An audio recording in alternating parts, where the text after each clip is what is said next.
우리 목회자가 늘 마음에 품고 있는 소원 중에 하나는 교회가 영적으로 부흥이 되는 것입니다. 그것은 목회자의 생각이 아니라 하나님의 생각입니다. 하나님께서는 이 교회를 구성하고 있는 모든 성도들이 영적으로 부흥이 되기를 원합니다. 마이크 소리가 너무 작아졌으면 좀 올려주세요. 근데 교회의 부흥이라고 하는 것은 이 교회를 구성하고 있는 성도들, 각 개인이 영적으로 깨어나지 않으면 교회는 부흥이 되지 않습니다. 그래서 개별적인 부흥이 필요한데, 제가 최근에 이 문제를 깊이 생각하면서 어제도 제가 잠깐 말씀드렸지만, 이 개인이나 교회가 이제 부흥하려면 죄를 해결을 해야 됩니다. 죄. 개인이 가지고 있는 죄도 해결돼야 되고, 더 나가서 이 교회가 가지고 있는 문제도 해결이 돼야 되는데, 가장 기본적으로 중요한 것은 각 개인이 하나님 앞에 정결하게 깨끗하게 사는 것입니다.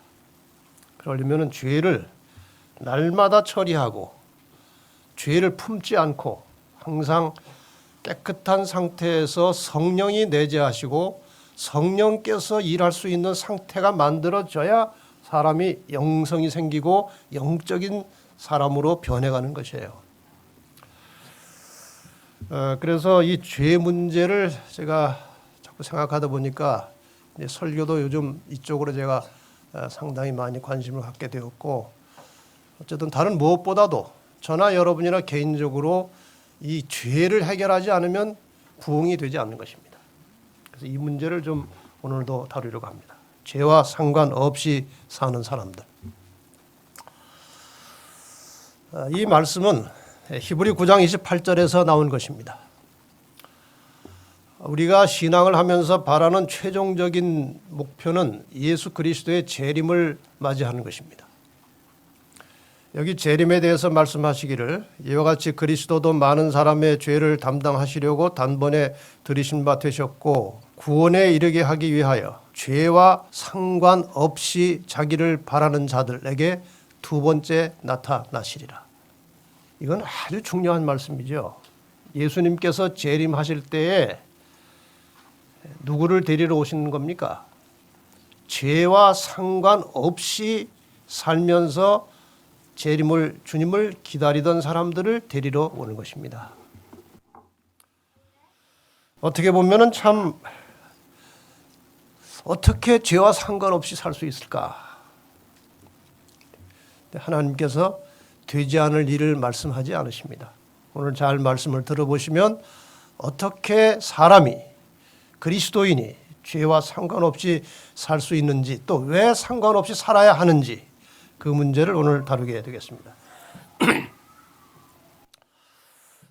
죄와 상관없이 사는 사람들이 두 부류가 있습니다. 아무런 죄책감 없이 죄를 반복 지으면서 사는 사람들도 죄와 상관없이 사는 사람들이에요. 이런 사람들을 하나님께서 원하시는 게 아니죠.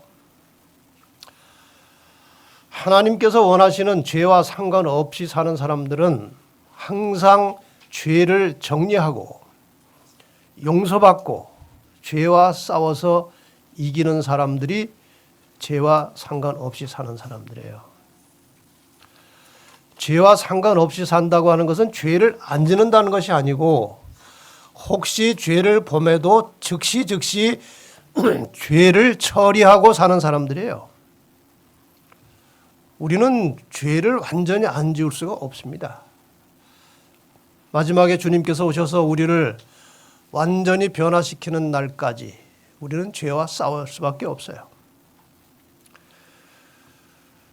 그러나 하나님께서는 여러 가지 방법을 통해서 우리가 죄를 이기고 싸워서 승리할 수 있도록 방법을 다 주셨어요.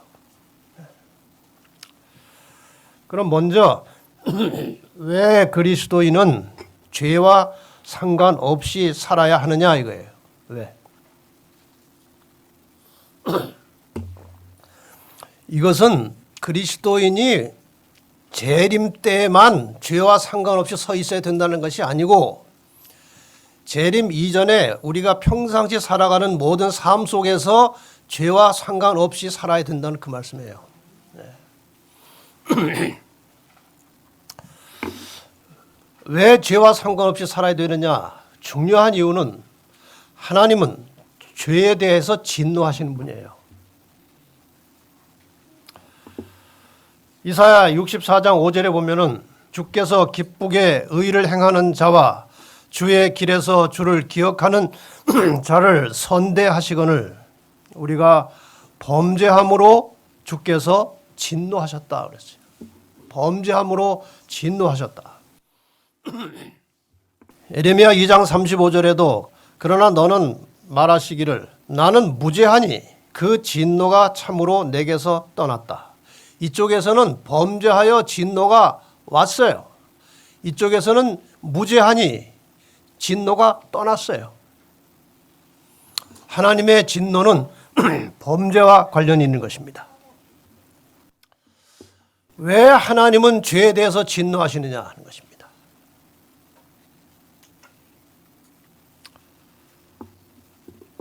여러분 이 말씀을 잘 들으시면 하나님께서 왜 죄에 대해서 진노하시는지 이유를 알 수 있고 그 이유를 알면 참 하나님께서 우리를 너무나도 사랑하시는구나 그걸 느낄 수 있어요.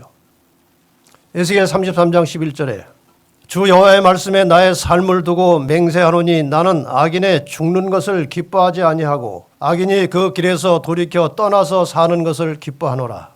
이스라엘 족속아 돌이키고 돌이키라. 너희 악한 길에서 떠나라. 어찌 죽고자 하느냐. 하나님은 한 사람도 멸망받기를 원치 않으십니다. 어떻게 해서라도 하나님은 모든 사람을 다 구원하고 싶어 하십니다. 믿으십니까? 하나님께서 그렇게 말씀하셨어요. 그런데 이 거룩함, 하나님의 거룩함과 죄는 같이 있을 수 없는 거예요. 충돌을 일으킵니다. 하나님의 거룩함과 죄는 충돌을 일으켜요. 그래서 사람에게 죄가 있으면 하나님과 함께 살 수 없어요. 하나님은 우리와 함께 살고 싶어 하시는데 우리가 죄를 붙들고 있으면 하나님의 거룩함과 그 죄가 충돌하기 때문에 우리가 하나님과 살 수가 없는 거예요.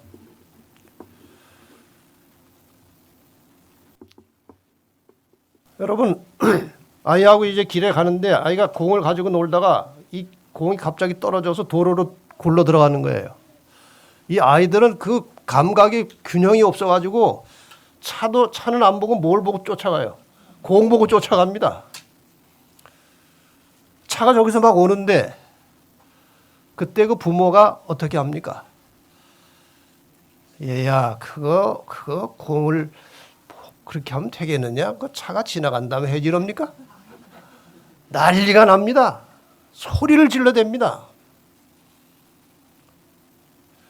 어린아이가 집에서 이렇게 무슨 뜨거운 그 가스레인지에 갖다 손을 대려고 하는데 야 그거 손을 그렇게 대면 되겠냐 이래요? 난리가 납니다. 하나님께서 왜 죄에 대해서 진노하십니까? 죄를 붙들고 있으면 죽는 거예요. 그래서 하나님께서 진노하시는 거예요. 하나님의 진노는 사람이 화내는 것하고는 전혀 차원이 달라요. 실험을 해보면요. 이 물에다가 나트륨을 집어넣으면 폭발이 일어납니다. 이 현상이 일어나요. 이 나트륨이라고 하는 것은 아주 부드러운 그 철 같은 건데 이렇게 썰어져요. 칼로. 아주 특수한 철인데 그것을 물에다 집어넣으면 저렇게 터져버려요. 폭발이 일어나요. 하나님이 죄와 만나면 자동적으로 저 폭발이 일어나는 거예요. 진노가 나오는 것입니다. 뭐 그림으로 표현하자면 하나님과 죄가 부딪히면 진노가 나오게 돼 있어요. 사람이 화내는 것하고는 전혀 차원이 다른 것입니다. 그냥 자동으로 진노가 나오는 거예요. 하나님은 죄와 공존할 수 없기 때문에 그런 것입니다. 우리가 이해하기 어려운 성경 이야기 중에 하나가 이것입니다. 이스라엘이 이제 빼앗겼던 법궤를 운반해서 이제 가지고 오는 중에 웃사라는 사람이 같이 동행을 하고 있었습니다. 근데 이제 길이 이렇게 좀 평탄치 않아 가지고 마차가 흔들리면서 이 법궤가 흔들렸어요. 그러니까 법궤가 넘어질까 봐 웃사가 손을 대서 막았어요. 여호와 하나님이 웃사의 잘못함을 인하여 진노하사 저를 그곳에서 치시니 저가 거기 하나님의 교회 곁에서 죽으니라. 이해할 수 없는 이야기죠. 하나님의 교회 넘어지면 안 될 것 같아서 좋은 동기로 막았지만 죽은 거예요. 왜? 하나님의 거룩함과 인간의 죄가 부딪히면 저렇게 되는 것입니다. 그래서 하나님께서 우리에게 끊임없이 하시는 말씀이 죄를 버리라는 거예요. 너희가 나와 함께 동행하고 싶고 나와 함께 살고 싶으면 죄를 버리라는 거예요. 죄를 씻으라는 거예요. 우리가 하나님과 교제하고 교통할 수 있는 최선의 방법은 성경 말씀을 살피고 기도하는 것입니다. 성경은 하나님의 말씀을 듣는 것이고 기도는 우리가 하나님께 말하는 것입니다. 이게 소통 방법이에요. 그런데 왜 우리가 죄와 상관없이 살아야 하느냐? 하나님과의 소통을 하려면 죄를 품으면 안 되는 거예요. 요한복음 9장 31절에 하나님이 죄인을 듣지 아니하시고 죄인의 기도를 못 들으신다는 거예요. 경건하여 그의 뜻대로 행하는 자는 들으시는 줄을 우리가 아나이다. 시편 66편 18절에도 내가 내 마음에 죄악을 품으면 주께서 듣지 아니하시리라. 우리가 기도할 때 마음에 죄된 마음을 품고 기도하면 하나님께서 들을 수가 없어요. 그러니까 여러분이나 저나 절대 인간이기 때문에 순간적으로 잠시 누구를 미워할 수도 있고 원한을 가질 수도 있고 악한 생각을 할 수 있어요. 그러나 적어도 하나님 앞에 기도하시려면 다 씻어내고 정결한 마음으로 깨끗한 마음으로 하나님께 기도할 때 거기에 성령이 역사하시고 기도를 응답받는 것입니다. 잠언에도 또 나옵니다. 15장 29절에 여호와는 악인을 멀리하시고 의인의 기도를 들으시느니라. 의인의 기도를 들으시느니라. 야고보 5장 16절에도 의인의 간구는 역사하는 힘이 많으니라. 여러분, 그래서 우리가 기도할 때 가장 먼저 해야 될 기도는 죄 씻음을 받는 기도입니다. 먼저 죄를 깨끗하게 씻고 정결하고 청결한 마음으로 기도할 때 하나님과 소통이 된다는 것이에요. 예수님께서 이 땅에 임하시기 직전에 그 길을 예비하러 침례 요한이 나타났습니다. 뭐라고 외쳤습니까? 회개하라, 천국이 가까웠느니라. 이것은 물론 예수 그리스도께서 이 땅에 오셨고 그 예수 그리스도를 영접하는 마음이 은혜의 천국이 된다는 그런 메시지예요.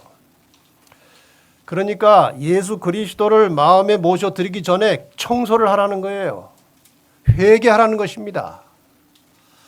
예수님도 똑같은 말씀을 하십니다. 예수께서 비로소 전파에 가라사대 회개하라, 천국이 가까웠느니라.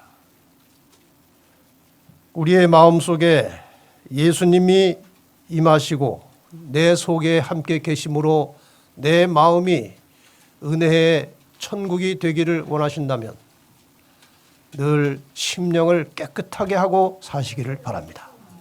그래야 주님이 임하시는 것입니다. 그래야 주님이 거하시는 것입니다.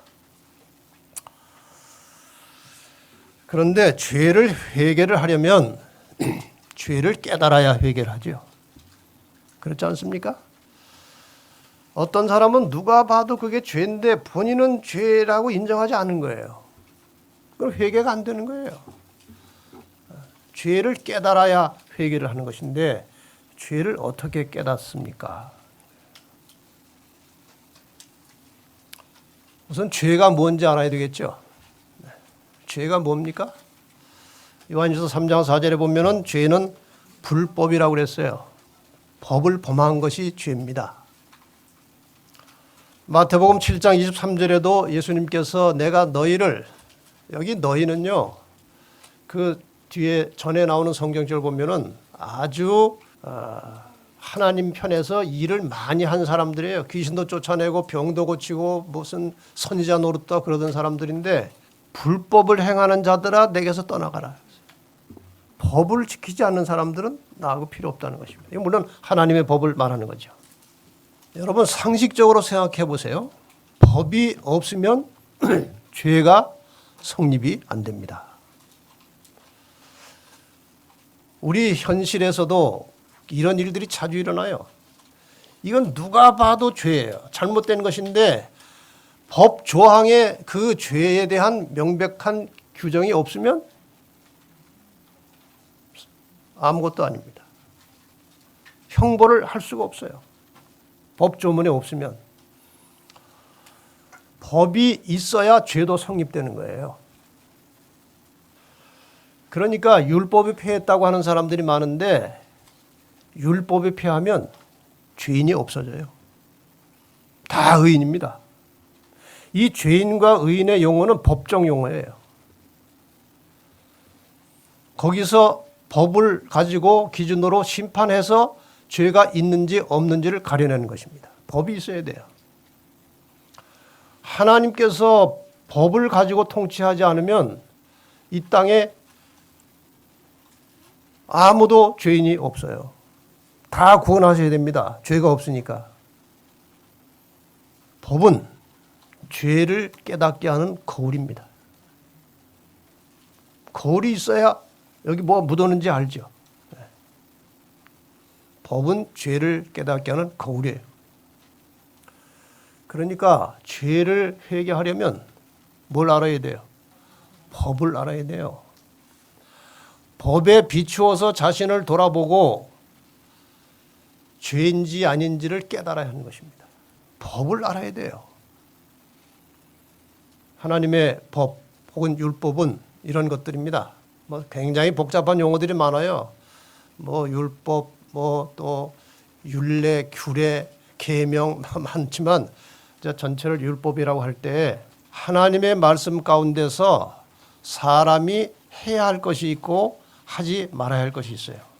그렇습니까? 성경 읽어보시면 하나님께서 그 백성들에게 하시는 말씀 중에 이것은 해라, 이것은 하지 말아라, 그런 것들 있지 않습니까?